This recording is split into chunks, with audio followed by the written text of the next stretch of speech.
নিয়োগ দুর্নীতি তদন্তে ফের ইডির হানা। রাজ্যের 17টি জায়গায় ইডি তল্লাশি। তৃণমূল বিধায়ক জীবন কৃষ্ণ সাহার বাড়িতেও ইডি। সাত সকালে বীরভূমে ইডি তল্লাশি চলছে। সাঁইথিয়া 9 নম্বর ওয়ার্ডের কাউন্সিলরের বাড়িতে, সেখানে ইডি আধিকারিকরা তারা পৌঁছে গিয়েছেন। কাউন্সিলর মায়া সাহার বাড়িতে ইডি আধিকারিকরা রয়েছেন। কেন্দ্র বাহিনী জওয়ানদের সঙ্গে নিয়ে তল্লাশি চলছে মায়া সাহার বাড়িতে। সাঁইথিয়া থানার পুলিশ আধিকারিকরা রয়েছেন। এই বড়োয়ার বিধায়ক অর্থাৎ জীবন কৃষ্ণ সাহার পিসি হচ্ছেন মায়া সাহা।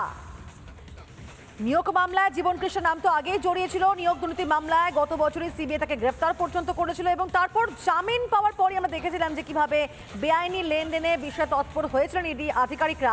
জীবন কৃষ্ণের পুকুরে ছুড়ে ফেলা মোবাইল থেকে যে তথ্য উদ্ধার হয়েছিল তাতে কিন্তু টাকা ফেরতের প্রসঙ্গ রয়েছে বলে জানিয়েছিল সিবিআই আধিকারিকরা। ফলে এই ঘটনা তদন্তে পরবর্তী সময় নামে কারা না ইডির আধিকারিকরা। এর আগে এই মামলায় তার স্ত্রীকেও সিজিওতে ডেকে জিজ্ঞাসাবাদ করেছিলেন ইডির আধিকারিকরা। জীবন কৃষ্ণর কান্দির বাড়িতে টানা তল্লাশি চলেছে। তবে আজকে আমরা দেখতে পাচ্ছি বীরভূমে সাঁইথিয়াতে, সেখানে বিধায়কের আত্মীয়ের বাড়িতেও তল্লাশি অভিযান চলছে। বড়োয়ার বিধায়ক জীবন কৃষ্ণ সাহার তার পিসি অর্থাৎ মায়া সাহা তার বাড়িতেও ইডির আধিকারিকরা তারা পৌঁছে গিয়েছেন। তারা তল্লাশি চালাচ্ছেন। কেন্দ্র বাহিনীর জওয়ানরা রয়েছেন, সঙ্গে রয়েছেন পুলিশ আধিকারিকরা এবং প্রত্যেকের তত্ত্বাবধানে কিন্তু এই মুহূর্তে সেখানে জোরদার তল্লাশি অভিযান চলছে। কারণ নিয়োগ দুর্নীতি যেভাবে টাকা নিয়ে নয়ছয় হয়েছিল এবং একাধিক অভিযোগ সামনে এসেছিল এবং তারপরে কিন্তু একের পর এক বারবার এই অভিযানে নেমেছেন সিবিআই আধিকারিকরা একাধারে। অন্যদিকে ইডির আধিকারিকরা আজকে সেই ছবি আরও একবার মাঠ ময়দানে একবারে কোমর বেঁধে নেমে পড়েছেন। আরও একবার ইডির আধিকারিকরা সকাল থেকে একাধিক জায়গায় লাগাতার এভাবে তল্লাশি অভিযান চলছে। তৃণমূল কাউন্সিলরের বাড়িতে এই মুহূর্তে ইডি আধিকারিকরা রয়েছেন, সঙ্গে রয়েছেন কেন্দ্র জওয়ানরা। মনোরঞ্জন রয়েছে এই মুহূর্তে, ছবিটা একবার জানবার চেষ্টা করবো। মনোরঞ্জন, কি ছবি এখনো পর্যন্ত, কি কি তথ্য উঠে আসছে, কি জানতে পারছো?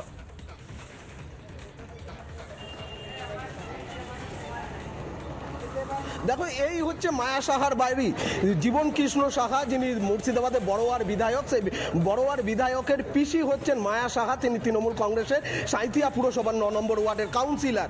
এই জীবন কৃষ্ণ সাহার যে নিয়োগ দুর্নীতিতে গ্রেপ্তার হয়েছিল, বর্তমানে জামিনে মুক্ত রয়েছে, তার সাথে বা সেই দুর্নীতিতে মায়া সাহা বা তার স্বামীর কোনো ভূমিকা রয়েছে কিনা সেই খতিয়ে দেখতে কিন্তু সাত সকালেই ইডির 5 জন সদস্য তারা এই বাড়িতে ঢোকেন এবং তারা কিন্তু এখনো পর্যন্ত তদন্ত করছেন। কেন্দ্রীয় বাহিনীর জওয়ানরা তারা মোতায়েন রয়েছেন বাড়ির সামনে। স্বাভাবিকভাবেই চাঞ্চল্য ছড়িয়েছে এলাকায় এবং প্রচুর মানুষ কিন্তু ভিড় করেছে কাউন্সিলরের বাড়ির সামনে। সাঁইথিয়া থানার পুলিশ তারা এসেছিল যে বাড়িতে কি হচ্ছে সেই খবর নিতে, এবং যখন সাঁইথিয়া থানার পুলিশ আসে তখন একজন পুলিশ আধিকারিক সে তার বুকে একটি ক্যামেরা লাগিয়ে এসেছিল।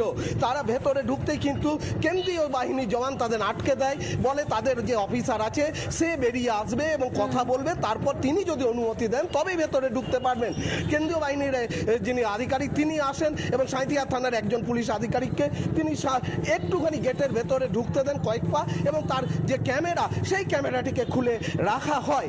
তারপর কিন্তু কিছুক্ষণ কথা বলার পরই, যদিও দোতলায় যেখানে মায়া সাহা এবং তারা রয়েছেন সেখানে কিন্তু সেই সাঁইথিয়া থানার পুলিশ আধিকারিককে যেতে দেওয়া হয়নি। তিনি কি বেরিয়ে চলে আসেন এবং তাকে ক্যামেরাটি ফেরত দেওয়া হয়। সাঁইথিয়া থানার পুলিশ কেন ক্যামেরা লাগিয়ে মায়া সাহার বাড়িতে এলো, কি উদ্দেশ্য ছিল, এই নিয়ে ইতিমধ্যেই কিন্তু প্রশ্ন উঠতে শুরু করেছে।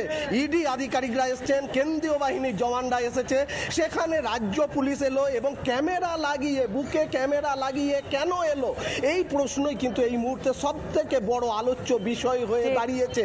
এদিকে বড়োয়ার বিধায়ক জীবন কৃষ্ণ সাহা, তার পিসি হচ্ছেন এই মায়া সাহা। আমরা যখন জীবন কৃষ্ণ সাহা গ্রেপ্তার হয়েছিল নিয়োগ দুর্নীতি মামলায়, তখন আমরা কিন্তু এই বাড়িতে, আমার ভিডিও জার্নালিস্ট কার্তিক দেখাচ্ছে, এই বাড়িতেই আমরা এসেছিলাম, মায়া সাহার সাথে কথা বলেছিলাম। তিনি জানিয়েছিলেন জীবন কৃষ্ণ সাহাকে তিনি লালিত পালিত করেছেন, ছোট থেকে তিনি জীবন কৃষ্ণ সাহাকে বড় করেছেন। স্বাভাবিকভাবেই জীবন কৃষ্ণ সাহার বিরুদ্ধে যে দুর্নীতির অভিযোগ উঠেছে, সেই দুর্নীতিতে কোনোভাবে মায়া সাহা বা তার পরিবারের কেউ কোনোভাবে অংশ কিনা সেদিকটাই কিন্তু এই মুহূর্তে ইডি আধিকারিকরা তদন্ত করছেন, জিজ্ঞাসাবাদ করা হচ্ছে বলে আমরা জানতে পারছি। একেবারে, অর্থাৎ ভাইপো কুকীর্তির সঙ্গে কোনোভাবে পিসি জড়িত কিনা বা তিনি এই সম্পর্কে কি জানেন কিনা, এই বিষয়ে এখন জানার চেষ্টা করছেন ইডি আধিকারিকরা। তার জন্যই তল্লাশি অভিযান চলছে।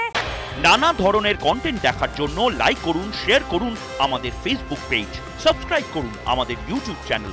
পাশাপাশি অন্যান্য ব্রেকিং নিউজের জন্য অবশ্যই চোখ রাখুন রিপাবলিক বাংলায়।